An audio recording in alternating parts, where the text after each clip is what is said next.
Boa noite a todas e a todos. Vamos hoje ter mais um bate-papo produzido pelos Três Mal-Amados. Os Três Mal-Amados somos Jorge Amâncio, Fernando Freire e Josafá Santana. Hoje, o debate vai reunir, o bate-papo vai falar sobre poesia, identidade e autoestima. Para isso, temos três convidados.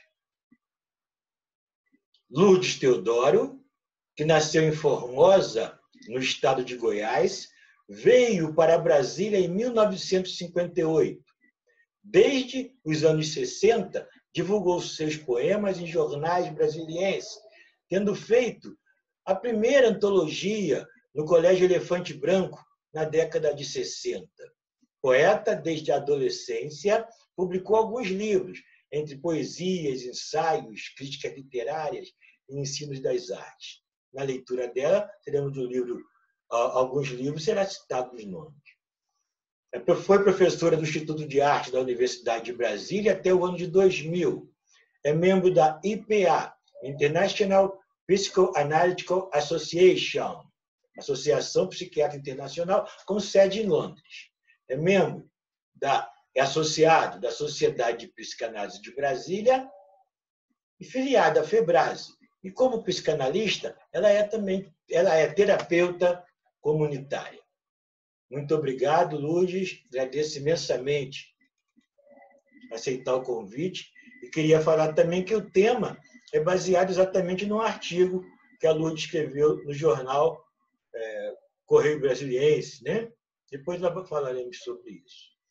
A outra convidada, Nilva de Souza Cabral Lopes, pseudônimo Áurea Valentina, Goiânia, natural de Jaraguá.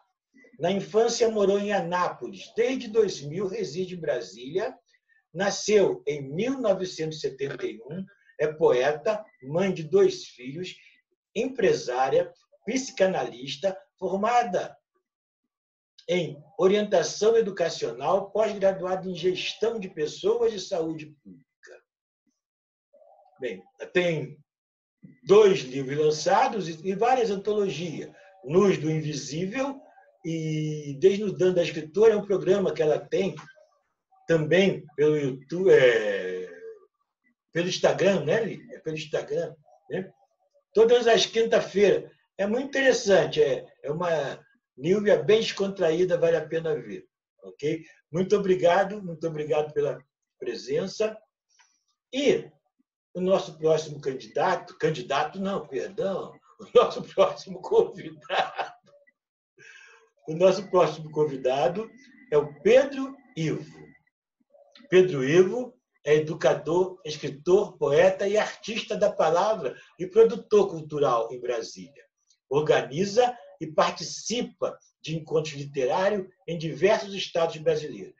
Sua formação acadêmica é de licenciatura em letras na UNB, especialista em educação e para os direitos humanos. Especialista em educação para os direitos humanos, creio que seja isso, na diversidade cultural da Universidade de Brasília.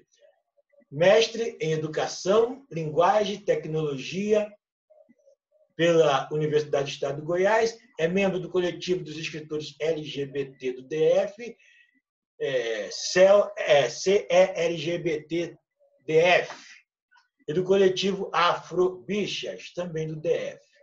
Okay? Muito obrigado pela presença. E eu queria começar esse debate com um poema de Kika Sena. Kika Sena, ela se define como sendo uma sereia vulcânica, atlântica, aflita, mulher trans e transvesti periférica. Ela é performance, poeta e uma poeta ousada. O nome do poema chama-se Sereia.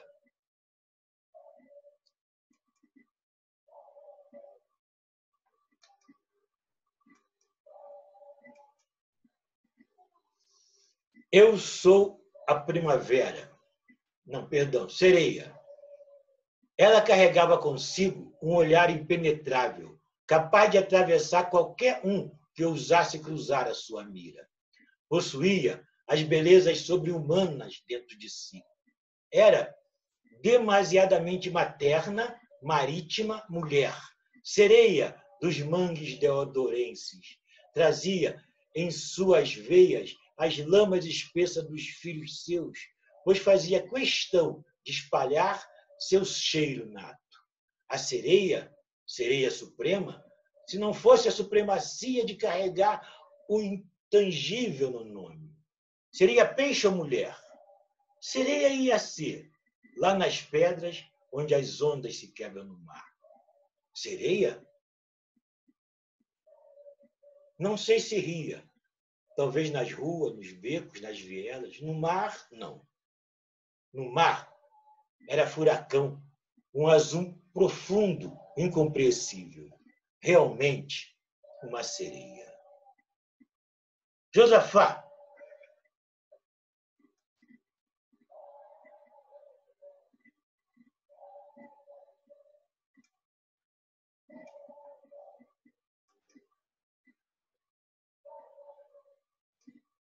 Josafá? Ativar. Boa noite para todos. Para nós é uma satisfação imensa, em nome dos três mal-amados, receber essas pessoas tão ilustres, Nilva, Lourdes e o Pedro Ivo, como, assim, os demais colegas que estão nos acompanhando.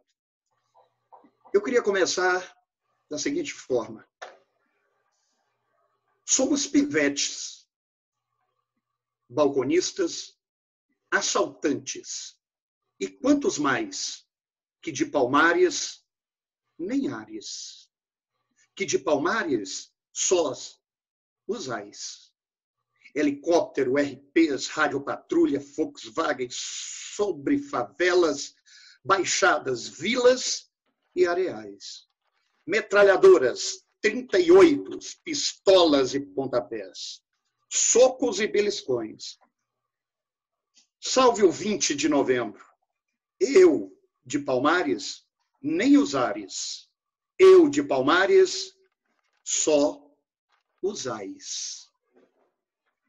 Esse é o poema Balada del Nunca Fui a Palmares, da colega Lourdes Teodora. Lourdes, eu tive o prazer de acompanhar o seu Arthur seja historiador, mas eu sempre tive comigo que identidade e autoestima, eu sempre falava que identidade, ela não deixa de ser uma construção coletiva, que nos deixa raiz, que nos deixa semente. É um sentimento de que, de certa forma, o todo pertence a todos. Por isso que ela mobiliza, assim por dizer, vários aspectos. E a identidade... Estão ouvindo Josafá? E a identidade, ela não deixa de ser essa construção coletiva. A autoestima, eu costumo falar, é uma conquista em nome da identidade. Eu até costumo falar que identidade e autoestima integram a face de um mesmo ser, em todos os sentidos. Se completam. Diante disso e desse poema que eu acabei de ler, eu queria começar com você a minha pergunta, mas, obviamente, extensiva a Nilva e o Pedro. Encontrar ou falar de identidade e autoestima na poesia se traduz em uma poesia enganjada?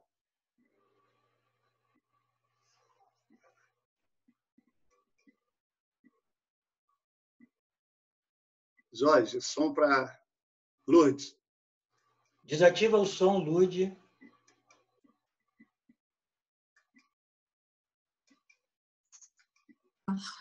Ativei? Agora deu, Lourdes. Bom, boa noite, Josafá, boa noite, Jorge, Pedro Ivo, Nilva, né? E é um prazer estar aqui, muito obrigada pelo convite dos três mal-amados, fiquei muito feliz com isso. E, bom, eu agradeço também a pergunta do Pedro Ivo e a leitura desse poema, que para mim é tão importante, Balada del que Nunca Foi a Palmares. E eu gostaria de começar minha resposta falando desse poema rapidamente, porque Balada del que Nunca Foi a Palmares é um poema que nasce no momento em que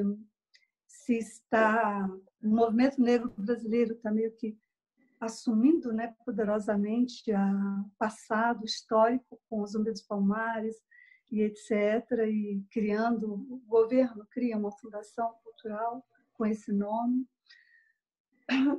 Na verdade, eu fui muito mobilizada pela maior parte da população afro-brasileira, que está muito longe de todo aquele Fausto que representou e representa ainda, na minha compreensão, a Fundação Cultural Palmares, criada no período do presidente José Sarney. Tenho muitas dúvidas de algo criado nesse contexto político do presidente José Sarney, como teria se fosse criada hoje no governo atual. E acho que a distância era muito grande, né, entre o que vivia já a população afro-brasileira e o contexto, né, oficial e pomposo da Fundação Cultural Palmares. Eu tive a experiência de trazer uma pessoa que foi membro da Frente Negra Brasileira dos anos 30 para tentar ter apoio da Fundação Palmares para a publicação de um livro dele contando a história da Fundação, e não tivemos muito sucesso. A Fundação estava mobilizada naquele momento com publicações do falecido e grande etnólogo e fotógrafo, né, Pierre Verger, enfim, etc. Então, para mim, o que Palmares poderia estar representando está ainda bastante longe, né, do que deve realmente representar, no sentido do movimento político que luta por igualdade racial, pelo fim do racismo e etc. De fato, transcender, né, etnias, transcender raça, transcender uma série de critérios, né? Eu acho que é sobretudo esses, né, de classe, de etnia, de gênero, para abarcar a maior parte da população afro-brasileira e os pobres brancos, enfim, todos aqueles que compartilham dessa exclusão violenta da sociedade brasileira. A poesia abraçar essas questões, para mim, é uma questão delicada, porque eu reivindico que a linguagem poética mantém o que nela é visceral, que é a qualidade estética enquanto linguagem artística. Não abro mão disso. Então, eu penso que quando você traz um tema que é político, que é de defesa de direitos, que é até reivindicatório, né, o que é de protesto, como é essa balada, eu penso que não se pode abrir mão da qualidade estética, né? E que não se deve, pelo menos, se pode, claro, se pode fazer qualquer coisa, mas eu acho que é interessante manter e ter a preocupação estética na produção poética. E falar de questões, o meu primeiro livro fala muito isso, quase que só, de questões sociopolíticas, que é Água Maria, o Tempo Sem Palavra, mas acredito que é um livro que foi bem atento à linguagem estética própria da poesia. Então, assim, de uma maneira geral, quando eu quis falar de racismo, eu optei pela prosa. Literalmente falando, eu optei pela prosa, como no ensaio A Intensidade do Branco no Espectro das Cores, publicado por Abdias Nascimento, em 84, depois pela revista Universidade e Sociedade, do Sindicato de Professores da Universidade de Brasília, a Universidade e Sociedade, e atualmente sendo a revista.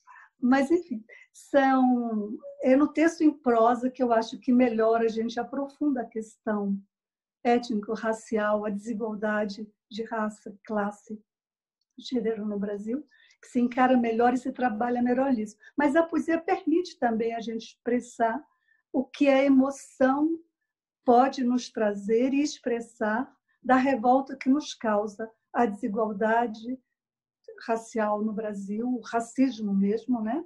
Isso provoca muito sofrimento, muita revolta e muito ódio também, não tenho por que negar. E E, às vezes, isso pode ganhar uma forma feliz da linguagem poética, sem dúvida nenhuma, né? Mas eu penso que o poeta é bom que ele tenha a linguagem poética como um instrumento também de luta, né? É isso. Obrigada pela pergunta. Obrigado, Luiz. Por favor, Pedro e Anilva, os seguintes, a mesma pergunta.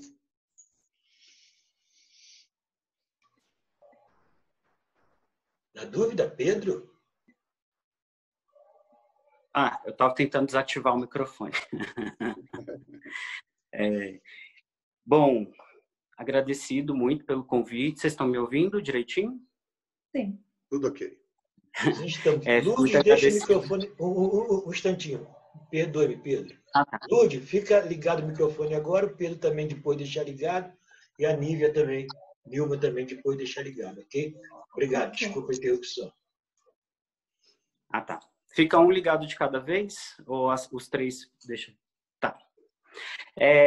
Então, assim, pensando um pouco sobre identidade, também um pouco sobre o que a Lourdes falou agora. Estou achando incrível tudo isso. Assim, eu quero, em primeiro lugar, assim, antes de tudo, falar o quanto eu estou grato de estar com um grupo de poetas, escritores, enfim, com uma sabedoria incrível, mais antigos e mais experientes do que eu, né? Eu estou com 37 anos, comecei... na verdade, eu comecei a construir meu primeiro livro em 2007 até 2014, publiquei em 2015, que foi uma prosa. E daí depois eu entrei na poesia. Então, assim, por que eu estou falando isso também, né? Porque o tanto que eu caminhei, né, acho que faltou um pouco da experiência desses mais antigos, né? Desses mais experientes, desses mais sábios. E eu estou aqui no meio de muitos sábios e muitas sábias, então isso é incrível para mim, especialmente por eu ser de candomblé. Aprender com os mais velhos é uma prática, é uma filosofia de vida para quem é adepto da religião, né? Faz parte da sua vivência.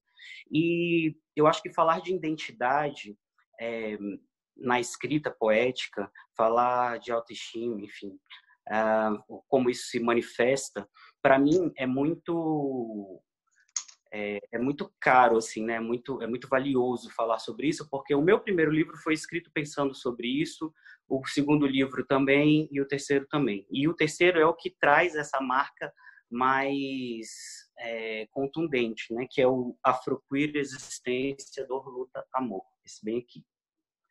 E aí, quando eu escrevo existência, dor, luta, amor, e pensando na questão afro, né, e o queer para dizer daquilo que não é hegemônico em termos de sexualidade, portanto não hétero, não importa como e de que forma o identitário se identifique, eu vim marcar duas questões muito fortes, né, que é a questão da minha negritude e, na verdade, eu tenho buscado pensar muito mais do que simplesmente negritude ou africanidade, porque são conceitos que, para mim, já não cabem mais enquanto observando a minha vivência e a minha vida e a minha identidade. Mas, sei lá, talvez a minha etnicidade enquanto nagô, enfim, né, por ter práticas religiosas nagôs e iorubás, me falem muito mais do que África ou negro, né, porque são conceitos brancos colocados sobre um povo. Então, pensando nisso, é que eu tenho construído a minha identidade, né, de ser não branco, não hétero, e quem sou eu nesse mundo, nesse entre-lugar. Bom, eu expressei isso na minha poesia, né, esse admirar o continente, a origem, a minha ancestralidade, e pensar quem sou eu hoje no Ocidente, numa América Latina, né, em diáspora, pensando na diáspora da minha ancestralidade para cá. Então, o lugar dessa identidade é riquíssimo e ele se expressa na poesia assim. Quando a Luz falou assim sobre a prosa conseguir falar muito com certeza, né, pela riqueza de como você constrói a prosa, você falar muito de uma crítica social ou antirracista, sobre questões de gênero, classe, raça e sexualidade, enfim, eu acho muito importante, mas eu acho muito importante também, como, né, nos complementou depois, que o poeta, a poeta, possa trazer isso de alguma forma na sua poesia, na sua escrita, prezando sim pela estética literária, mas a questão é, que estética é essa, né? Porque se eu for falar da minha identidade não hegemônica, eu tenho que pensar também em desconstruir uma série de hegemonias que foram colocadas para dizer o que é escrever bem, o que é fazer uma estética poética, o que é, né, sei lá, fazer um trabalho acadêmico. Tudo isso tem padrões e normas que não foram postas e não foram colocadas pelos povos ou pelas pessoas ou pelos grupos os quais eu me identifico e penso que posso também representar. E aí por isso é importante, penso eu, falar sobre contracolonialidade, né? Sobre dissidência na escrita literária, dissidência na sexualidade, dissidência de gênero, dissidências. E aí eu penso que o lugar da minha poesia hoje é pensar nessas dissidências, no jeito que eu escrevo, na forma que eu coloco os versos e no tema que eu abordo, e nos temas que eu abordo, né? E não necessariamente também pensar que o lugar identitário seja um lugar... Assim, é complicado falar de um lugar identitário quando você tem pessoas que dizem, ou melhor, grupos, ou um conceito hegemônico que diz, não, isso é o cânon, isso é poesia ou isso é literatura, e você que fala de coisas negras, ou você que fala de coisas LGBT, ou você que fala de coisas feministas, vocês são grupos marginais. Então, portanto, vocês fazem literatura marginal. Literatura negra, literatura LGBT, literatura feminista. Ora, e quando é que se fala de literatura negra, de literatura feminista, enfim, os mesmos que determinaram o que é o cânon são os que determinaram o que é uma literatura negra, o que é uma literatura feminista, o que é uma literatura, para poder justamente diferenciar. E eu quero dizer que eu faço literatura. Eu faço poesia. Tudo bem, eu também. Né? Então, é importante fazer o diálogo identitário quando eu preciso me posicionar pelos grupos minoritários, por aqui, minoritários em direitos, porque em números são majoritários. Mas quando eu me coloco dessa forma, eu olho para essa questão identitária e sim, eu assumo esse lugar, mas eu preciso dizer que o lugar da poesia negra, a qual eu me sinto representante, não é o lugar da dor, da denúncia e do confronto racial. Passa por esse lugar, mas vai muito além. Vai muito além. É o lugar da construção identitária, da autoestima, do autoamor, do amor por si, do amor pelo seu grupo. Enfim, se eu quiser falar do céu de estrelas e dizer como isso afeta a minha vida, isso é poesia negra. Porque eu sou uma pessoa negra falando sobre como isso me afeta nesse contexto social, da onde eu estou escrevendo. Então, é preciso também pensar sobre como essas identidades são construídas para a gente também não cair no lugar de estar aonde o discurso do outro nos coloca, desse outro que representa isso que é hegemônico. E esse não é o lugar que eu quero estar, né? Pensando sobre essa questão. Enfim, vou parar por aqui, porque é uma reflexão que me surgiu, né? A partir da pergunta inicial. Obrigado. Oi. Valeu, Pedro. Posso falar? Acho. Posso falar, Jorge? Oi? Deixa a Nilva concluir, que aí depois Okay. você entra. Pode ser? Perfeito, claro, Ok, claro que sim. Agradeço. Então, primeiramente eu quero agradecer pelo convite, né? Me sinto lisonjeada de estar do lado, né, de pessoas tão importantes. me sinto até assim, como uma doutora, né? Todos somos poetas, mas eu sei que eu estou do lado de pessoas sábias, de pessoas que têm uma causa, assim como eu também, né? Todos nós temos nossa causa. Então, a poesia, o que é uma poesia engajada, né? A poesia, ela tem essa capacidade, a poesia, a literatura em si, né? Ela tem essa capacidade de, além de, logicamente, né, nos fazer uma carícia na alma, ela tem também a capacidade de fazer com que eu me identifique com determinado grupo e coloque isso na minha poesia, né? Ou que seja por todos, ou eu faço poesia, como o Pedro Ivo falou, né? E então, assim, eu penso que os benefícios da poesia são sempre positivos, porque tudo é causa de poesia, tudo é uma matéria de poesia, né? E a poesia, uma vez que ela traga as condições do belo, seja por qual causa for, seja por qual momento for, seja por quem você é, eu penso que é aí que ela se compõe. Então, pensando no que é uma poesia engajada, eu penso que uma poesia engajada é aquela que sai da sua alma, que diz o que você quer expressar por meio das suas palavras, da sua letra, da sua vivência, do que você acredita. E a identidade, a partir daí, vai vir quando você consegue se inserir e se identificar realmente com aquilo que você está escrevendo. E isso também faz com que outras pessoas se identifiquem com ela. Então, o que eu quero, assim, basicamente dizer é isso. E a minha poesia, eu tenho o meu último livro, que é O Céu é o Cerrado, é uma poesia de identidade goiana, né? Onde eu trago versos goianos, que é quando eu me identifico como uma moradora do Cerrado, uma pessoa que foi criada no Cerrado, uma pessoa que ama a natureza e que foi criada com costumes goianos. E eu até gostaria de ler um poeminha aqui para falar um pouquinho do que é identidade para mim quando eu escrevi esse livro, né? Porque o meu primeiro livro, que é O Nus do Invisível, eu busquei inconscientemente,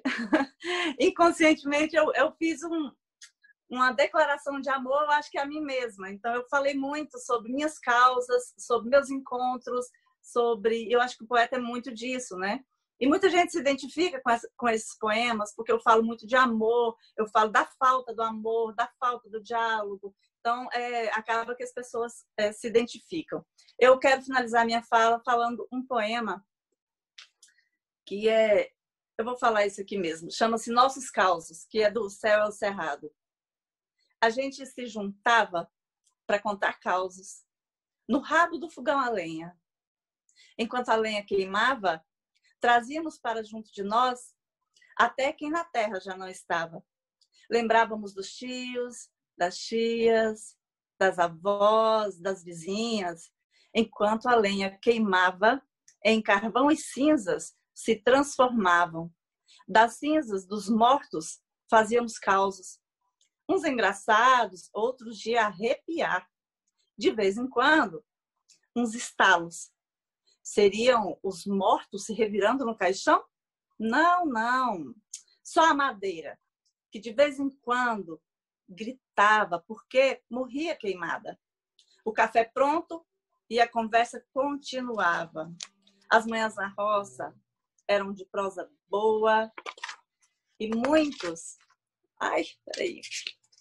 As manhãs na roça eram de prosa boa e muitas risadas. No rabo do fogão, a lenha, que a gente histórias contava.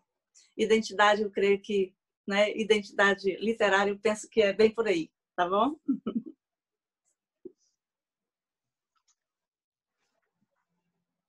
Acho que a Lourdes quer complementar, né, Lourdes? Por favor. Então, que coisa linda essas participações, né, do Pedro Ivo e da... Esqueci o nome dela agora. Nilva. Da Nelma, né? Nilma, muito bom e muita identificação com essa lembrança de histórias. Nilva, muito bom essa lembrança de histórias à beira do fogo. Eu também sou goiana, nasci em beira de rio. cortada de rios de água cristalina, nunca vou me esquecer da Formosa da minha infância, né? Então, muito gostoso as lembranças todas. Eu escutava muita história quando meu pai, que viajava, voltando de viagem, nos dias que ele voltava, ficava ao redor daquela mesa enorme, ele, alguns peões e aquele bando de crianças, minha mãe, todos nós, escutando as aventuras deles durante suas viagens. Coisas que vão aparecer na prosa de Guimarães Rosa, do Bernardo Ellis, entre outros, né? Mas, enfim, que bom te ouvir. Obrigada. Eu queria voltar à questão da identidade, né? Esse texto que saiu no Correio Brasiliense foi depois revisto e saiu no Jornal do Romário, que é o Brasiliários, onde eu complemento com algumas experiências de grupo, de afro-brasileiro, de indígenas e de todos nós, né? Brasileiros, porque, na verdade, era interessante retomar a ideia de que a identidade é o resultado de uma série de identificações que começa com aquela primeira identificação do bebê com a sua mãe, quando ele se reconhece como um corpo desligado do corpo materno, né? E, na verdade, isso já até vem antes, quando está sendo gerado e está todo um estado de espírito, uma condição emocional dos pais, da mãe, do pai, dos avós, né? Em torno daquela criança. Tudo isso, na verdade, vai construindo o chão, né? A base sobre a qual essa identidade irá se formar mais tarde. Mas dessas identificações que começa em casa, né? No primeiro laço afetivo, que é esse com a mãe, esse primeiro vínculo importante, e que vai se estendendo, né, para o pai, que em geral vai descobrir esse filho um pouquinho mais tarde, sobretudo quando ele começa a andar, a falar, e que os pais costumam, ou pelo menos costumavam, né, se dar conta e se apropriar mais da paternidade, exatamente, né? Hoje isso, felizmente, começa mais cedo, e também talvez seja abandonada mais cedo, também, infelizmente.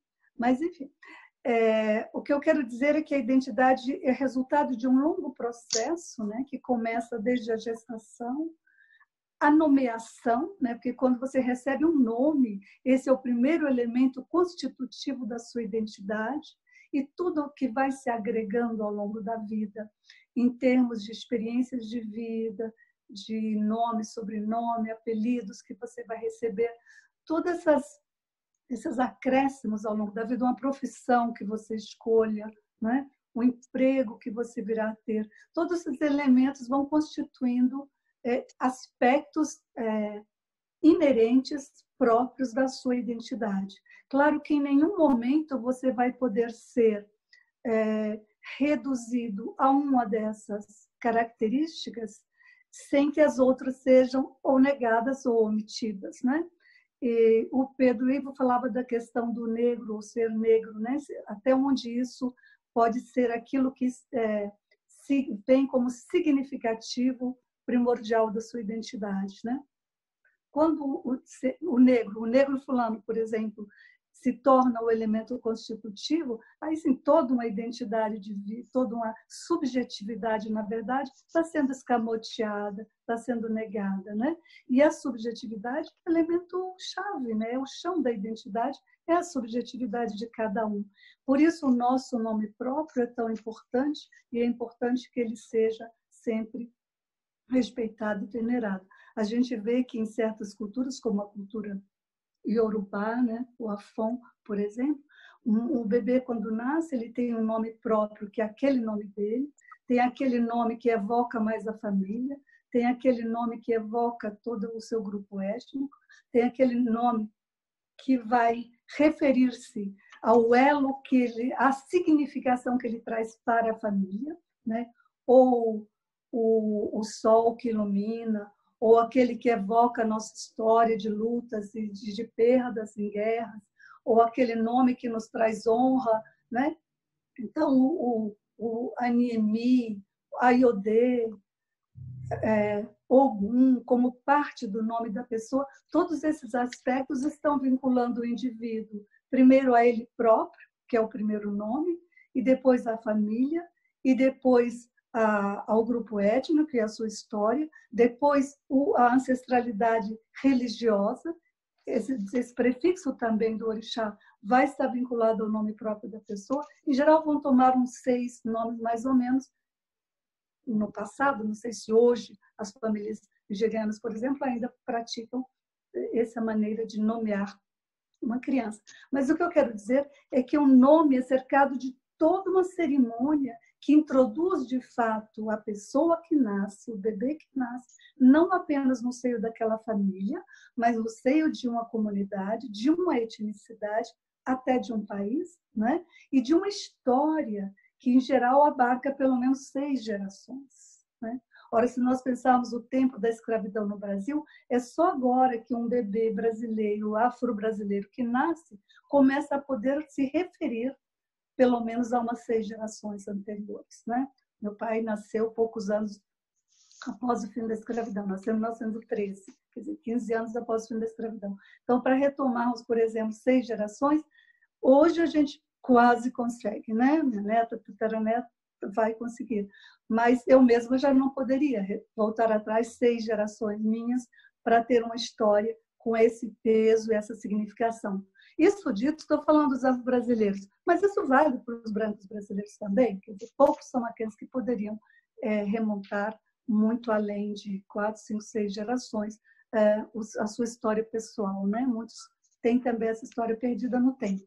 Mas há um aspecto, então, da identidade, o que eu quero, sobretudo, dizer é, sem uma perspectiva histórica, sem consciência e conhecimento histórico, a identidade individual fica muito fragilizada, fica pouco consistente. É importante o conhecimento histórico nosso.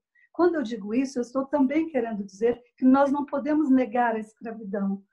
Nós podemos dizer, eu nasci de africanos escravizados, tudo bem. Eu, Maria de Lúcia Teodoro, penso que os primeiros africanos trazidos para o Brasil para serem escravos, as primeiras gerações, né? Essas são africanos escravizados. Mas depois disso, não. Nós somos escravos brasileiros e filhos de escravos brasileiros. Reconhecer esse passado, reconhecer que houve esse sofrimento e que ele foi superado e que ele precisa não voltar, é fundamental para a nossa luta hoje. Nós não podemos fazer de conta que não tivemos esse passado. Tivemos, sim. Terrível, mas passou, é passado.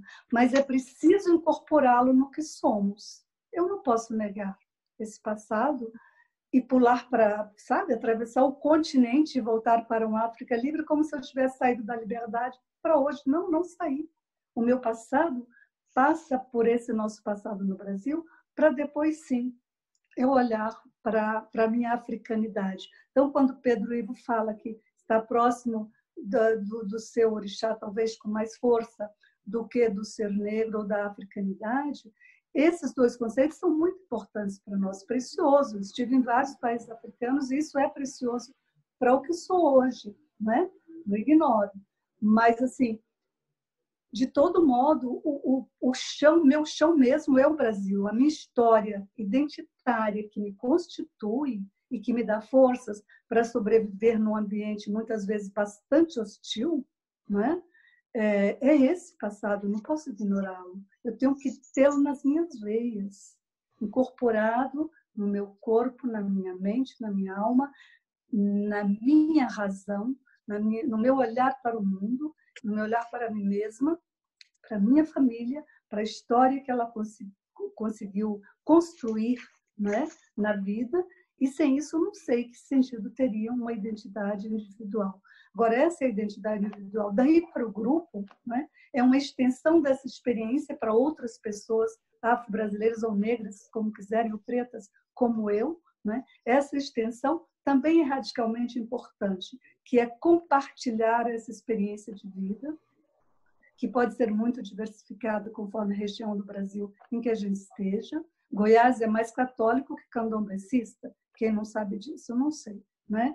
Mas, por exemplo, eu vou conhecer o candomblé muito depois, né, de minha infância católica, rezando, fazendo procissão, pedindo para a chuva cair na época de seca, essas histórias que realmente é bem de Goiás, é bem do interior de Goiás, né? É uma outra experiência religiosa. Então, meu acesso ao candomblé é uma coisa que vem muito depois, vem depois de Brasília, etc., né? como eu acho que acontece para muitas pessoas que vêm do interior de Goiás. E sobre a autoestima, que o Josafá falou no início, claro que há uma interdependência entre identidade e autoestima. Eu me referia a Kalunga Tona Procópia no início do texto, né? Porque o que importa resgatar da fala dela aqui nesse momento é que ali naquele momento a dona Procópia representava um grupo, os Kalunga lá de Monte Alegre, Cavalcante, né? Aqueles 3 municípios juntos. E ali dentro eles se reconheciam uns aos outros como seres humanos, antes de mais nada. Eles não estão se denominando sou negro ou falando de negritude, que nem teria sentido lá. Assim como não teria na África. Você chega num país africano, isso é secundário. Por quê? Porque é o ser mesmo, é o ser em si. Se você é reconhecido como sendo um ser humano, um sujeito com a sua subjetividade própria, você não precisa estar dizendo de que cor você é, como é que é seu cabelo, você é e pronto, né?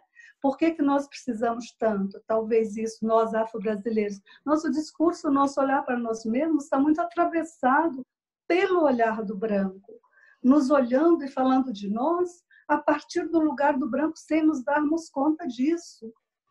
Ora, o meu estar no mundo, eu, por acaso, a minha família é bastante numerosa, temos experiências muito diferentes de ser negro, eu acho, dentro da minha própria família, né?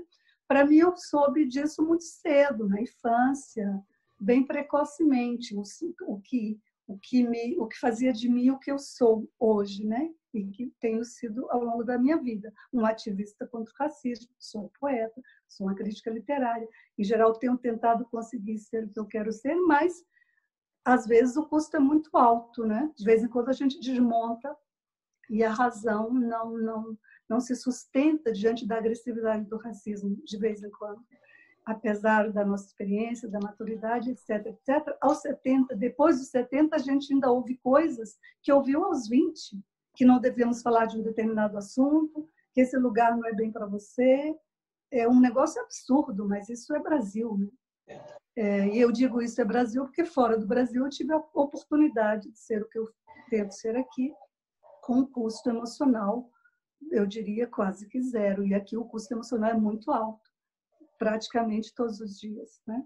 Então, assim, a autoestima também é construída, sobretudo, nesse banho de palavras que se espera que o bebê receba quando vem ao mundo, né? De votos, de cheque em branco que os seus pais, sua mãe, teu pai lhe dá para você se construir na vida, de afetividade, de carinho, de atenção. É isso que vai dando a gente esse prazer de estar no mundo, de viver, valoração da vida, alegria de viver, né? Coisas que às vezes são muito difíceis para nós brasileiros. A alegria de viver no dia a dia, uma vida simples, não quer dizer luxo, não quer dizer poder, não quer dizer muito dinheiro, não quer dizer carro X ou Y, nada disso.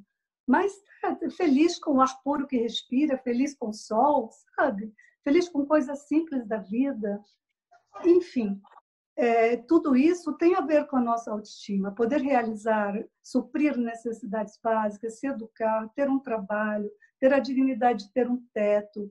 São esses aspectos que, uma vez a pessoa amadurecida, né, terminam consolidando essa autoestima, esse amor próprio. Autoestima, amor próprio, identidade é um triozinho, né, que funciona bem junto quando se consegue. Agora, também eu costumo dizer, quando você teve dificuldades na construção dessa autoestima, isso não está relacionado com raça nem etnia, pode ser só mais penoso e mais difícil para nós, negros brasileiros ou negras brasileiras, mas toda família tem suas dificuldades, né, independente de etnia. Então, você pode ter uma pessoa branca com problemas altamente complicados de autoestima, de identidade, etc., ou asiática, ou indígena, isso aí é relativo. Mas, por haver o racismo, por haver a exclusão, por haver a sacanagem, é claro que é mais complexo para nós conseguir, se teve autoestima em casa, no berço, mantê-la na vida social, na vida escolar, né? Na vida do adolescente, na vida do adulto, é muito mais complexo e isso é incomparável, né? Negar isso realmente é muito cinismo para se negar isso. Enfim, desculpe se eu me estender muito, mas eu precisava falar um pouquinho disso aí. Maravilhosa. Muito obrigado, Lourdes, Teodoro, muito obrigado. Nada eu. Eu queria dizer que esse bate-papo ele é gravado e depois ele é disponibilizado na nossa página lá, Os Três Mal-Amados. Pardo. Queria tudo diferente. Cabelo arrepiado, do tipo que segura com gel, clara de ovo. E queria ele claro. Queria também os olhos claros. E a pele branca, que abafa o preconceito, ou a estereotipada pele negra exaltada na TV. Porém, aqui sou pardo, vulgo mulato, animal de carga do branco senhor. Preconceito mal a mal sofri, mas no peito carrego um rancor. Café com leite não pode brincar. Café com leite aqui não opina. Café com leite, viado então, aí você imagina. Não quero suas desculpas nem as deles. Tampouco peço perdão. Todo dia me olho no espelho e digo a mim mesmo, ó doce ilusão, sou um retrato brasileiro, sou miscigenação. Esse é um poema do Pedro Ivo. Pedro Ivo ele é da filosofia queer. O queer eu, por exemplo, eu sou um homem negro cisgênero, né? E eu vejo que a coisa é muito difícil, ainda mais você escrever e tudo mais, eu ser um homem negro cis, né? A coisa me complica muito, porque existem muitas emoções em cima. Aí eu queria perguntar para o livro o seguinte, e ser queer? Escrever sobre isso, que abrange uma totalidade, né? E, além disso, ser negro, né? Como é que isso tudo influi na sua escrita, no seu criar literário?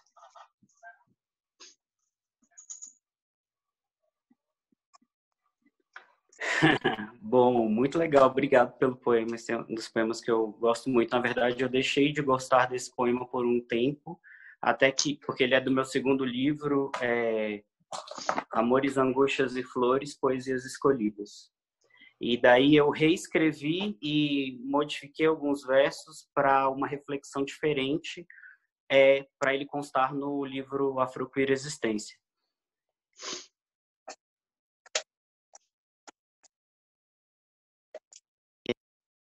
Eu não sei se vocês ouviram o que eu falei antes, porque o microfone meio que desativou, não sei. Ouvimos sim. Ótimo. Então, assim, em primeiro lugar, eu não sou da filosofia queer. Esse nome queer, ele é bem anterior aos estudos queer, né?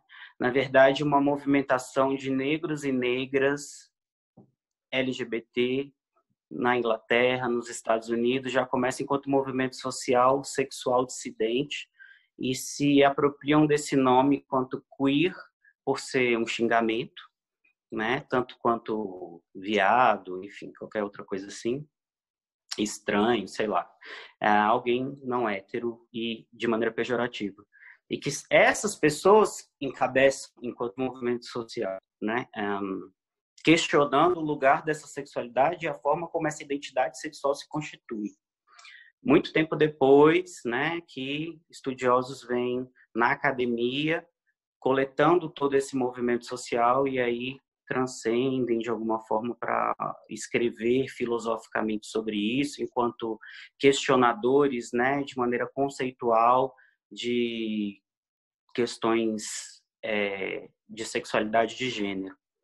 Judith Butler, e daí para frente, um pouco atrás dela também antes.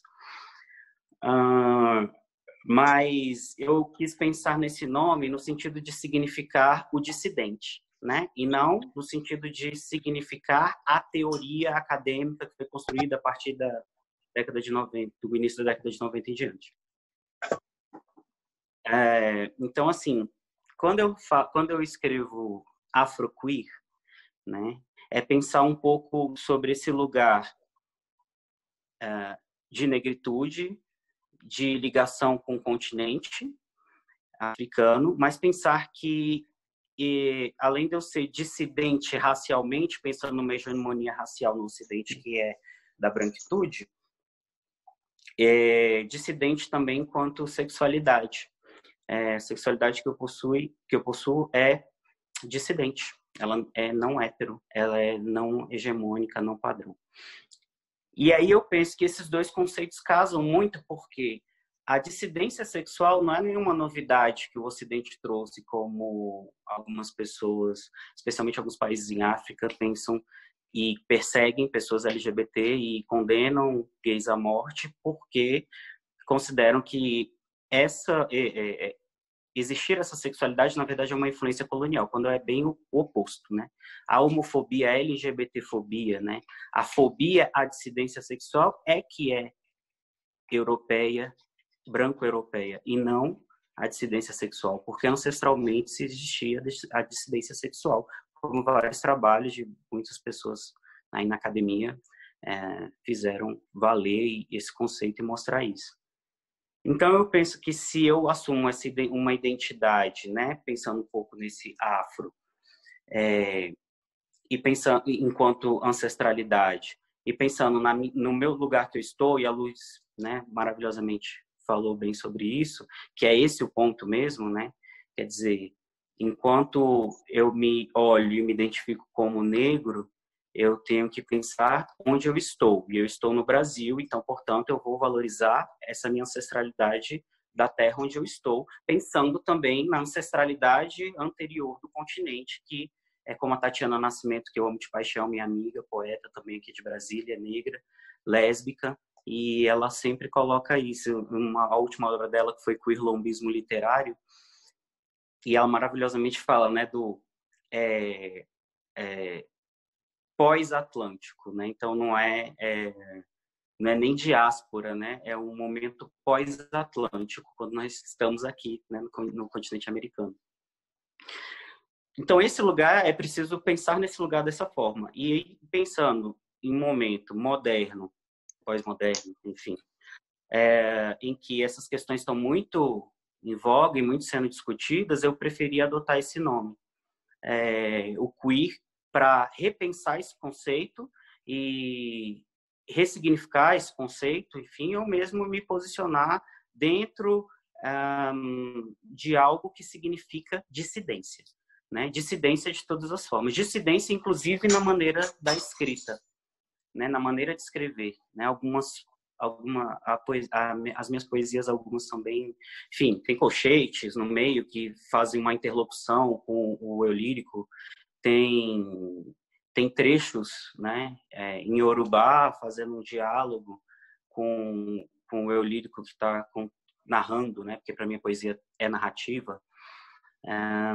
Então, essa identidade que vai se misturando interseccionalmente, ela vai aparecendo nesses poemas, porque foi um momento de escrita em que eu comecei a me identificar mais assim. Então, assim, quando a Luz colocou uma coisa fantástica, né? Quer dizer, a gente tem uma identidade do nome, a gente tem uma identidade da família, e se a gente olha ancestralmente, as famílias iorubanas, por exemplo, como ela disse, tem esse colocar nomes para significar um todo da onde a pessoa está inserida, né? Identidade enquanto individual, familiar, social, étnico.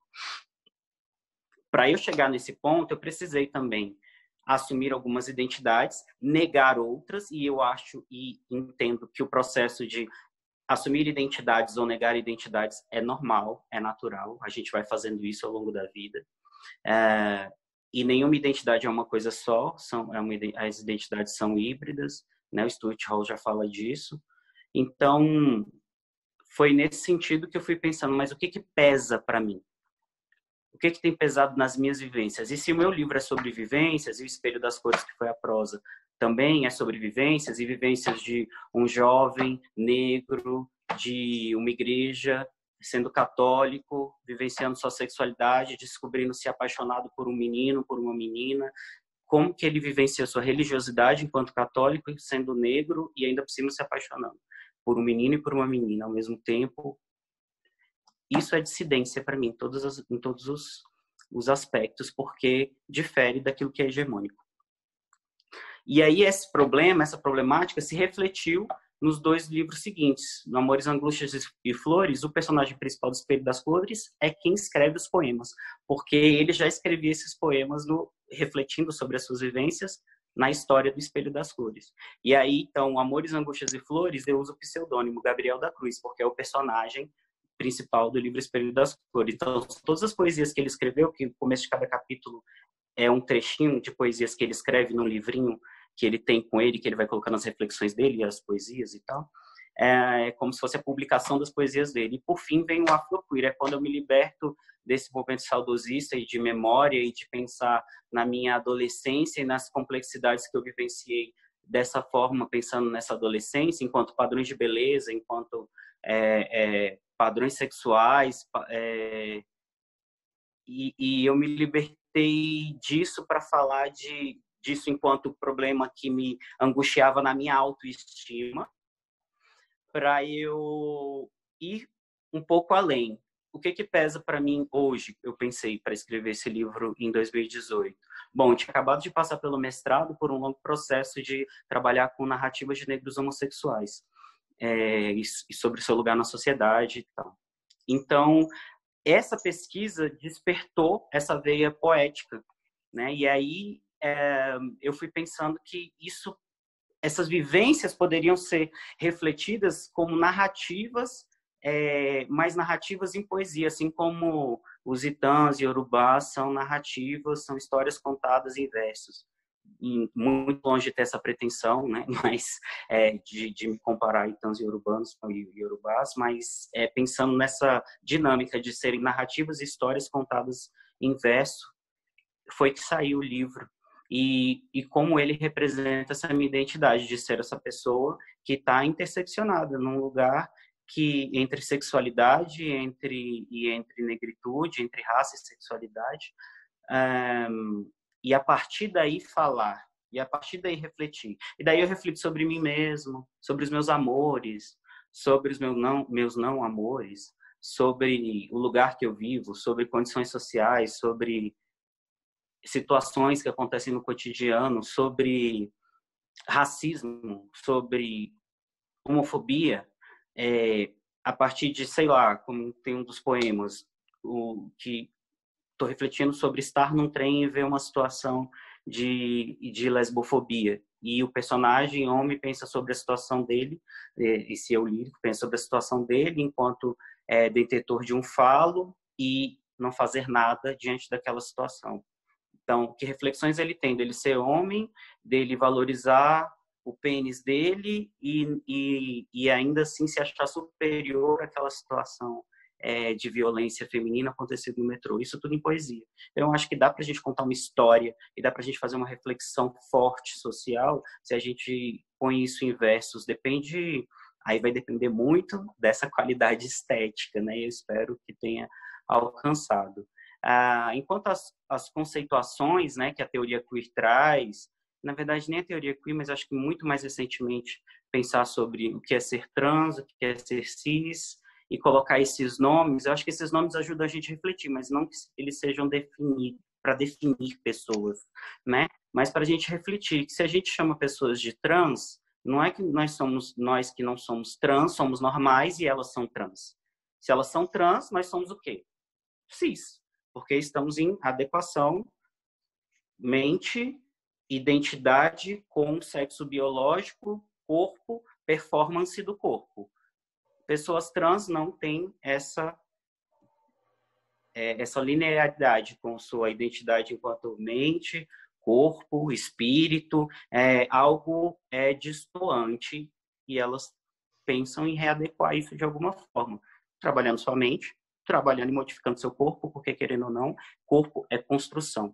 Corpo eu construo ao longo da vida. E posso construir de diversas formas. Então, eu acho que pegar um pouco disso é interessante para poder trazer reflexão. né? Determinação, não quero determinar nada, nem penso que porque eu usei a palavra cis alguma coisa, ou hétero alguma coisa, ou qualquer nome que eu dê ao longo dos meus poemas, isso significa que eu esteja determinando coisas, mas eu estou colocando palavras que trazem conceitos e que esses conceitos possam ajudar a refletir. E quando a gente reflete, a gente sai de um padrão hegemônico ou de poder, né, e cria resistência. Estou sendo bem Foucaultiano aqui, mas pensando um pouco nisso de se existe um poder, existe resistência. Então, eu estou sendo resistência porque eu estou contrário ao que exerce o poder. E eu acho que assim eu tenho refletido sobre ser esse poeta dessa forma, né? Não que eu tenha começado dessa forma e com essa reflexão, mas quando eu olho Amores, Angústias e Flores, que são as poesias do Gabriel e que são, em última análise, as minhas próprias poesias enquanto Pedro jovem, 17 anos, 18 anos, né? Ou como já me falaram uma vez, né? Nossa, o Gabriel é seu alter ego, né? Às vezes eu fico bem preocupado, porque eu vou ler a história de novo e eu fico, ai meu Deus, não acredito que eu era assim. Então, eu acho que eu não tinha essa reflexão profunda dessa forma, mas depois eu relendo os poemas, eu falei, nossa, como isso tudo já estava muito evidente lá, mesmo sem eu querer falar sobre isso, assim, conscientemente, mas meu subconsciente jogou nas palavras muita coisa, muita coisa. E é por isso que eu trouxe alguns poemas desse livro, Amores, Angústias e Flores, para dentro desse meu mais recente, que é o Afroqueer Existência, porque eu percebi que tinha essas reflexões ali de alguma forma. E eu falei, agora sim, esses poemas realmente falam do que eu penso, do que eu seja hoje, de como eu me identifico hoje, e aquilo que eu não sou e eu não quis mais me identificar, eu deixei. Então, são identidades construídas que se juntam peças uma sobre a outra, algumas você derruba mesmo, se não quero, não sou, não aceito e pronto. E esse é um processo natural da gente construir quem a gente é, né? E eu então assim não conheço isso, passei a conhecer, gostei, e eu quero e estou me identificando com isso e agora eu sou outra coisa. Tudo que eu construí até hoje não é mais, não sumiu, né? Você incorporou de outra forma, ressignificou, né? E eu acho que esse ressignificar, reconstruir, né, reorganizar, eu acho que isso significa bastante o que seja essa minha identidade. E tem sido um movimento constante, né, para falar sobre isso aqui. Espero ter conseguido responder a pergunta. Pedro, quais são os seus livros, hein? Quais são os nomes dos seus livros? Espelho das Cores. Amores, Angústias e Flores, Poesias Escolhidas. E Afroqueer Existência, Dor, Luta, Amor. Obrigado. Nilva Souza teve um trabalho muito bom contra a violência das mulheres, que não deixa de ser uma identidade muito interessante e forte.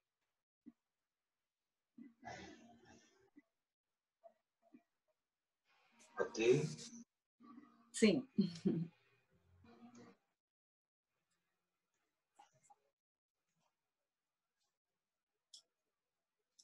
Não estou ouvindo. Está falando alguma coisa? Não, Nilva, o que a gente está discutindo é exatamente da identidade. O que levou a identidade e quanto isso influi na poesia, né? Para o Ivo, nós falamos exatamente da identidade e gênero, né? Agora, contigo, eu vejo qual a sua identidade nisso tudo. Ah, tá.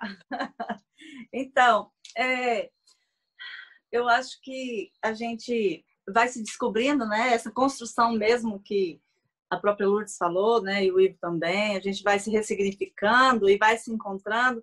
E eu penso que a gente tem várias identidades, né? Nós temos várias. Eu tenho a identidade quando eu sou mãe, né? Eu sou uma pessoa. Eu tenho a identidade quando eu sou psicanalista, que eu estou ali como terapeuta, atendendo a pessoa. Eu me visto de terapeuta. Eu, como poeta, eu tenho várias identidades. E um dos fatos assim que me incomodou muito no final do ano passado, na realidade, foi a violência doméstica contra a mulher. E pensando nisso, acabei organizando, né? Quando eu postei um poema no Facebook e e pedi para as pessoas que escrevessem poemas contra o feminicídio, contra a violência doméstica. Vários poetas escreveram. E eu penso que naquele momento a gente estava tendo uma identidade ativista, dizendo não ao feminicídio. E muitos poetas escreveram exatamente sobre o mesmo tema. E ali acabei montando um e-book, que até o Jorge Amans faz parte, né? Porque foram mais de 40 poemas construídos, as pessoas me mandavam, os poetas me mandavam, e a gente começou a colocar nas redes sociais vídeos, né? E acabou que surgiu o convite para a gente fazer o sarau Não ao Feminicídio, que a gente fez lá no Teatro dos Bancários. E a partir daí, eu comecei a ler a respeito, né, desse assunto. E agora, com a pandemia, aumentou muito a violência doméstica e é preocupante. Então, assim, a nossa identidade, eu penso que ela vai se formando também quando você tem alguma coisa que te incomoda, assim como o racismo, assim como a violência contra a mulher, assim como a violência doméstica contra o idoso, contra a criança, e que a gente faz algo, né? Para isso, a nossa poesia vai tomando, e a gente vai construindo melhor a nossa autoestima. Quando eu comecei a ler e a vivenciar mais sobre o feminicídio, mulheres até de Portugal me mandaram mensagem inbox falando que estavam sofrendo violência do marido e não tinha como sair. Então eu pensei, meu Deus, que causa é essa, né? E aí veio a pandemia e eu estava programando um novo sarau, que seria lá no Complexo Cultural da Samambaia. E a partir daí eu fiz um projeto, elaborei um projeto e quero colocá-lo em prática, que é levar para as cidades satélites o sarau Não ao Feminicídio, com mulheres que ensinam arte-terapia. Eu conheço a Daniela Guise, né, que vocês também devem conhecer, faz um trabalho belíssimo em Planaltina de valorização da mulher e trabalhar a autoestima automaticamente, porque ela ensina a fazer objetos a partir de reciclagem. Então, ela ensina a reciclar a partir do que elas têm em casa. Com isso, ela tem curado as mulheres porque elas fazem as peças e começam a vender e não dependem mais só da renda do marido. Então, ela faz poesia, né? E aí eu a convidei, falei, você quer vir para o projeto? Ela disse, vou, Nilva, vou sim. Então, eu já tenho um projeto já até escrito, onde eu quero levar saraus para as cidades e para levar para as mulheres, independente da cor, né? Para todas as mulheres, mas a gente sabe que a violência doméstica com a mulher negra ela é maior. Isso são fatos, né, baseados em estudos mesmo. E levar isso juntamente com o sarau, levar os poetas para apresentarem nesse sarau esses poemas que falam sobre a violência de uma forma a esclarecer para as mulheres, que é o papel dessa poesia também, a esclarecer para as mulheres que elas não precisam aceitar isso, que elas têm onde pedir socorro. E também tem poemas que alertam o poder público de que não adianta impor um limite de aproximação, que ele vai matar do mesmo jeito, né? Então, assim, o que eu tenho pensado muito a respeito da poesia e dessa identidade é o que a poesia pode fazer pelo social, né? O que a minha poesia pode fazer e pode levar de diferente para abrir os olhos das pessoas. E não é uma poesia de autoajuda, mas é uma poesia reflexiva, que foi as que a gente, o e-book que a gente publicou. Depois, se vocês quiserem, eu posso passar para vocês. Chama-se... me esqueci agora. Me esqueci. Só lembro que tem Não ao Feminicídio, né? Então, até o rapaz que fez para mim a edição do e-book está aí com a gente, que é o José Braz. Então, Vozes Poéticas, ele colocou aí.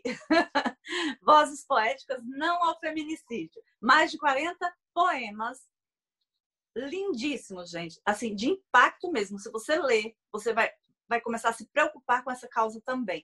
Por quê? Porque todas as poetas e os poetas que escreveram ficaram sabendo de algum fato que aconteceu, porque está aí, né, a mídia mostra, ou conhece, tem casos na família, como eu, por exemplo, que tive, né, caso de violência doméstica na minha família, tia, era cultural, como eu sou do Goiás, lá, Goiás, Minas Gerais, são os lugares em que tem mais casos de violência doméstica. Eu fiz uma live outro dia com o oficial de justiça do Belém do Pará, e ele trouxe, né, esses números, e falou que Belo Horizonte e Goiás têm culturalmente, né, números bem maiores de feminicídios, de violência doméstica, isso é cultural. Então, assim, quando você pensa sobre o machismo, por exemplo, né, como que a poesia poderia contribuir? Então, a gente que escreve, nós temos uma responsabilidade social, porque nós estamos passando para as pessoas a nossa identidade, e tem pessoas que estão em busca de uma identidade. Então, o que nós estamos passando, elas vão absorver, né? As nossas crenças também estão ali no nosso livro. Então, tudo o que a gente construiu como autoestima, como a nossa identidade, tanto quando mãe, tanto quando uma profissional, tanto quanto filha, a gente acaba escrevendo isso nos nossos livros. Então, a poesia, ela tem essa capacidade, nos torna capaz de levarmos para a sociedade uma mensagem. E ela tem isso como identidade também. Então, existe ainda essa responsabilidade, né, do que fazer. E eu queria falar também, eu faço parte do coletivo Celeiro Literário Brasiliense, e como o Ivo, né, ele é educador, eu quero falar de um projeto que a gente tem de oficina nas escolas. É um projeto voluntário nosso, nós não ganhamos nada, né? A gente vai para as escolas, e lá a gente agora construiu. Com a pandemia a gente está com tudo parado, né? Mas eu quero mostrar para vocês, falando sobre autoestima, como é importante a gente levar para a escola a literatura, a leitura e a poesia em si. Nós tivemos uma participação, eu e o coletivo, no início do ano. Não, foi em agosto do ano passado. No início do ano foi o sarau. Nós tivemos uma participação na escola, nós ficamos uma semana lá na escola. Então lá a gente teve palestras literárias, tivemos música, tivemos tudo em Santa Maria. A escola bem cuidadinha, uma escola linda e exemplar. E aí eu ministrei lá uma oficina.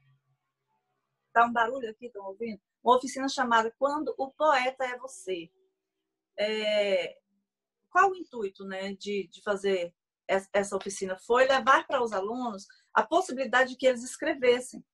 Porque são alunos que moram lá na Santa Maria, é uma escola que acolhe bem esses alunos, mas que nos relatou alguns problemas que tinham essas crianças, de violência doméstica no lar, de às vezes ir sem comer para a escola. E essa escola, ela trabalha a autoestima dos alunos com esses projetos. É a escola 209 de Santa Maria. E a escola nos acolheu muito bem. E aí, quando a gente propôs, né, a oficina, eles ficaram muito felizes, eu fiz na biblioteca da escola, com 4 turmas. Eles chegavam, as crianças chegavam, foi do 7º ao 9º ano, eles chegavam com uma resistência muito grande. E quando a gente começava a falar para eles o que era poesia e como que isso poderia ser escrito, eles pensavam, aí não, primeiro, o intuito que tem também isso, é mostrar para os alunos que existem poetas vivos, né? Então, o Josair, eu acho que deixou aí também um link do livro Vozes Poéticas, se vocês quiserem baixar. O Ismar, ele chega na sala de aula e pergunta para os alunos se os alunos conhecem algum poeta. Aí eles falam, né? Quando um ou outro cita, é poetas mortos. Você conhece algum poeta vivo? E aí eles respondem que não. E quando a gente chega, parece que você é um ídolo. Assim, eles ficam encantados olhando para você. Então isso leva autoestima para eles. Poxa, né? Tem um poeta aqui, olha um poeta. Eu lembro que a gente estava andando lá no intervalo e tinha meninas atrás assim falando, ela é a poeta. Eu pensei, meu Deus, estou me sentindo aqui, né? Então é bom para eles e bom para mim também, claro. Então a gente construiu lá junto com eles poemas a partir de palavras mesmo soltas. Eu pedia para eles colocarem, por exemplo, eu dava um tema e pedia: o que você pode falar a respeito da escola? Aí eles me davam, né, algumas palavras e eu construía junto com eles o primeiro poema para eles verem como que poderia ser essa construção. E aí depois eu passava um papel e falava para eles construírem. Aí uns falavam: não, mas eu vou escrever sobre o quê? E aí: não, eu não vou escrever não. E aí ficava conversando e tal. Aí já tinha uns que falavam: não, você não pode ficar conversando agora. Aí, bom, o que aconteceu? Eles fizeram poemas tão bonitinhos e todos fizeram. Gente, se tiver 2 das 4 turmas que não fez, foi muito. E teve um poema específico que a gente acabou vetando, porque eles falavam assim, de alguma coisa que o menino estava sofrendo, a gente não queria expor. Então, ali eles conseguiram expor os sentimentos deles, falar de amor de uma forma muito pura, muito bonita, e acabou que a gente montou esse livro, né? Que ficou sendo o livro deles, das 4 turmas. E a gente imprimiu esse livro, fez bem bonitinho e levou para a biblioteca. Mostra o livro de novo, por favor. Ó, Quando o Poeta é Você. Lá na escola, dá para ver? Dá para ver e está super lindo, parabéns. Pois é. E aí, a autoestima foi trabalhada nessas crianças de uma forma bem tranquila e bem leve. Então, eu penso que é para isso que, né, nós estamos aí, nós poetas, a gente também, cada um tem a sua identidade. E eu penso que, sendo psicanalista, eu faço muito trabalho social. E eu percebo essa carência das pessoas e essa baixa autoestima, independente de ser pobre, de ser rico, se preto, se branco, é uma carência que as pessoas têm de se autoafirmar, de se identificar com alguém, né? E nós podemos fazer isso de uma forma amorosa, levando para o seu gueto, né? Seja onde você quiser. O que importa é você fazer alguma coisa pelo outro, né? Eu queria só ler um poeminha bem pequenininho aqui do Davi da Silva de Andrade, 7º B. Ele escreveu assim: o amor. O amor é algo bom de se sentir. O que o amor é para mim? Não sei se é tudo ou nada, mas sei que há milhares de formas de senti-lo. Olha que bonitinho. Então, eu queria só falar sobre esses projetos que eu acho bem legal. Tá? Obrigada. Obrigado a você. Lourdes Teodoro, sobre o assunto, poderia falar alguma coisa? Claro, imagina. Ficar calado? Imagina ficar calado? Quem aguenta, né? Quem aguenta ficar calado depois de tudo isso? Senhor. Coisa linda. Ai, Jorge. Eu, antes de mais nada, me lembro que eu estive há uns anos atrás, né, numa escola em Santa Maria, também passei um dia inteiro lá com as crianças. Cantamos, ensinamos essas crianças a cantar o hino à negritude, do Eduardo Oliveira. É a primeira vez que eu vi os professores botaram os alunos todos no pátio da escola e cantaram o hino à negritude. Foi lindo, foi emocionante. Eu passei o dia inteiro lá com eles. Uhum. E ano passado, 2018 ou 2019, se não me engano, eu encontro na Universidade de Brasília uma das professoras que tinham feito parte do grupo que me convidou para ir até lá. E ela estava fazendo doutorado na Universidade de Brasília, motivada por aquele dia. Então, assim, são coisas que, como disse a Neuva, né? Toda hora vai o nome dela, que coisa. Nilma. A Nilma, desculpa, Nilma. Como eu estava dizendo a Nilma, né? O poder que tem esse trabalho que a gente faz, às vezes, com muita simplicidade, né? Com muita humildade, até eu diria, né? E, de repente, você vê anos depois que isso deu frutos, é muito gratificante. Mas, voltando a essa experiência da poesia, eu queria falar da palavra, da linguagem mesmo, da linguagem falada, porque é uma experiência que, para mim, é muito gratificante e foi poderosa, mas que eu não tinha ideia nenhuma que tivesse poder qualquer na época, né? Que foi uma colônia de férias em Flores de Goiás. E nessa colônia de férias que eu organizei, eu fui primeiro até lá, é uma cidade pequena, né, onde nasceu meu pai, e preparei os professores para realizar a primeira colônia de férias que ia ter naquela cidade, porque nunca faziam nada durante o período de férias voltado para as crianças. E elas ficavam meio perdidas, né, naquele período que seria de estar na escola. Então, eu propus, comprei material, latas de tinta, eu mesma inventei uns pincéis que eu fiz aqui e levei, algum papel, enfim, levei algumas histórias e projetor de slide. Olha, ainda na época do projetor de slide, gente. Aí levei esse material para lá e fomos fazer, então, a primeira colônia de férias. O que é interessante é que a ideia da colônia de férias era um espaço lúdico, claro, onde as crianças tínhamos brincadeiras, tínhamos o momento da pintura. Eu criei também uma peça de teatro que foi um mamulengo, que nós inventamos, as crianças fizeram junto comigo os bonecos para fazer esse nosso teatro. Nós construímos um material para o enredo, digamos assim, uma base para o enredo, né? Onde eu, juntando as crianças e os professores, né? Quem são os personagens conhecidos da cidade, por que eles são conhecidos, aí são aqueles que são meio brincalhões, outros que as pessoas exploram um pouco para brincar com eles, tem o meio louco, tem o criativo, tem etc. Enfim, eles foram trazendo os personagens mesmo da vida da pequena cidade e nós fomos desdobrando o que as crianças achavam e como é que elas viam esses personagens. E a partir deles, cada um tinha um boneco, que era o personagem. Esses personagens da cidade eram representados por bonecos. E a história deles, a história da peça mesmo, foram as crianças que foram construindo, falando coisas dessas pessoas. E, às vezes, inventando também.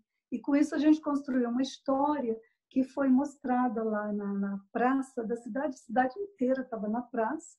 O prefeito colocou ali enormes, exageradas caixas de som incríveis, que a cidade inteira escutava o que a gente estava mostrando na peça, que era através de um muro, né, que estava na prefeitura, e da maneira que quem estava fora, o público realmente só via os bonecos, não via as pessoas que estavam, que éramos nós, né, manipulando os bonecos, ou falando, que as crianças tinham microfone também para falar. Então, essa foi uma experiência bonita. Depois fizemos um grande mural. Estava havendo, na época, uma festa e eles tinham feito uma grande arena para um rodeio. Então, tinha todo um tapume de madeira novinha, cheirando a novo, fazendo esse tapume, e nos serviu de tela para fazermos painéis. E as crianças pintaram. Assim, foi um deleite aquilo, né? As crianças pintaram todo aquele espaço, fazendo um imenso painel, com os pincéis que a gente levou e tal, e as tintas, tinta xadrez, claro, para fazer diferentes tons e tal, que era tinta de parede. E colocava as crianças pequenas primeiro, depois as medianas, depois as mais altas para pintarem na parte de cima, e ficou bem interessante e bem bonito. Mas o que me interessa disso, no iniciozinho, eu fiz tipo uma ficha pessoal, individual de cada um, onde perguntava a idade, marcava a altura, o nome do pai, o nome da mãe, que era para a criança se sentir valorizada, e isso para elas foi uma experiência muito importante. Ter medido a altura, dizer o nome inteiro completo e a gente anotar, e anotar o nome do pai e o nome da mãe, parece que não é nada, mas teve uma importância enorme para a identidade individual de cada uma dessas crianças. Depois disso, perguntamos também o que é que elas queriam ser quando crescessem, que eram as únicas coisas que eram perguntadas. Nome, nome do pai, nome da mãe, idade, né? E o que queriam ser quando crescer. Olha, 90%, se não mais, queriam ser vaqueiro, boiadeiro, empregada doméstica ou diarista. Por quê? Porque, em geral, era a profissão dos pais, que vinham trabalhar fora de lá, em Formosa, ou nas fazendas, ou em Brasília, ou em Goiânia. Olha que loucura. Todas as crianças praticamente da escola estavam ali. Pois bem, contei historinhas, eu projetava as imagens dos textos, das histórias. Me lembro bem de A Lenda da Noite, que o João Oliveira e o Guido Heleno colocaram um livro de histórias para criança, que tem uma ilustração bem bonita do João Oliveira, o texto do Guido. Foi uma das histórias que eu levei. Levei também uma historinha chinesa, que é a história de um pincel mágico. E essas crianças ouviram essas histórias e viram as imagens. Numa delas, que acho que é A Lenda da Noite, aparece um garotinho indígena nu, natural dentro da história, né? Só que ali não passou como natural. Gerou um problema polêmico, porque a criança falou em casa que tinha um menino pelado. Porque o menino pelado é uma maneira bem goiana de falar, né? um menino pelado numa das histórias. Então, isso gerou um pequeno quiprocó, que a gente conversou com os pais e foi logo resolvido. Mas, bem, o fato é que, terminadas as histórias, as brincadeiras, terminada a colônia de férias, eu refiz uma só pergunta para essas mesmas crianças. O que é que elas queriam ser quando crescessem? Ora, as histórias contadas foram essas que eu falei. Uma lenda indígena, uma história chinesa de um pincel mágico. E ali nas brincadeiras, não sei o que saiu de conversa, mas não teve nada muito específico. Não houve doutrinação, não houve fala de futuro, não houve nada. Pois bem, o que as crianças queriam ser quando terminou a colônia? Essas mesmas crianças, elas queriam ser aviador, médico, pilota de avião, enfermeira, dentista, advogada. Elas queriam ser N outras possibilidades, das quais nenhum de nós, nem os professores que me ajudaram, nem eu, falamos durante a colônia. Qual foi a minha conclusão depois desse trabalho? E é isso que me interessa. É que as palavras ficam nas crianças, como ficam em nós, adultos, como sementes adormecidas, secas, prontas para germinar. Uma semente real, semente, se você pegar a semente do girassol, né? Essa flor linda, que pode ser, inclusive, comestível, enquanto ela estiver seca, ela é apenas uma semente seca. Mas se você colocar na água por 8 horas e depois você colocar ao ar por 8 horas, ela vai soltar uma pontinha branca, que é a germinação. Se germinada for colocada na terra, ela pode dar um lindo, né? Uma nova flor, não é mesmo? Pois bem, as palavras têm o mesmo poder. Elas ficariam ali naquelas crianças por 30 anos, 20 anos, 50 anos, e talvez essas crianças se tornassem apenas uma diarista, uma faxineira ou um vaqueiro, não é? Porém, aquelas palavras que estavam nelas, com certeza são palavras que elas ouviram lá no seu dia a dia. O pai, o dono da fazenda com um problema de terra, fala em advogado, ou não sei quem fala no piloto de avião que vai descer um avião ali na cidade, quem nunca viu vai correndo para ver, sabe? Ou alguém foi tratar um dente na outra cidade porque ali ainda não tinha dentista. E por aí vai. Enfim, todas essas profissões que surgiram eram como palavras adormecidas nessas crianças. E foi esse trabalho inocente, sem pretensão, não é? Que fez germinar tudo isso. Então, a importância desse nosso trabalho como poetas, falar para as crianças, falar nas escolas, compartilhar, né? Compartilhar isso que a vida nos deu até aqui e que pode ajudar a transformar vidas, né? Que sem isso, sem essa motivação despretensiosa, talvez se transformasse em muito pouco. Então, eu queria falar da identidade, que a identidade também é esse terreno, né? Esse terreno que pode ficar muito imobilizado, muito engessado numa condição de vida sem perspectivas de mudança ou de transformação e que depende desses elementos externos, depois que chegam como uma escola não racista, uma escola de equânime, uma escola que valoriza a ética, que valoriza a igualdade entre as pessoas, que valoriza cada ser humano, né? Que pode trazer transformação para a vida dessas crianças. Então, a importância da literatura, da criatividade, né? Chegando nesse terrenozinho, que é o terreno infantil, no mundo escolar, sobretudo no ensino fundamental, mas também no ensino médio, que pode trazer esse componente germinador daquilo que está ali em cada ser humano, na verdade, a ser ativado, né? Como um fogo numa brasa dormida, né? É isso que eu queria trazer. Obrigado, Lourdes. Bem, vamos agora então. Alô? Vamos agora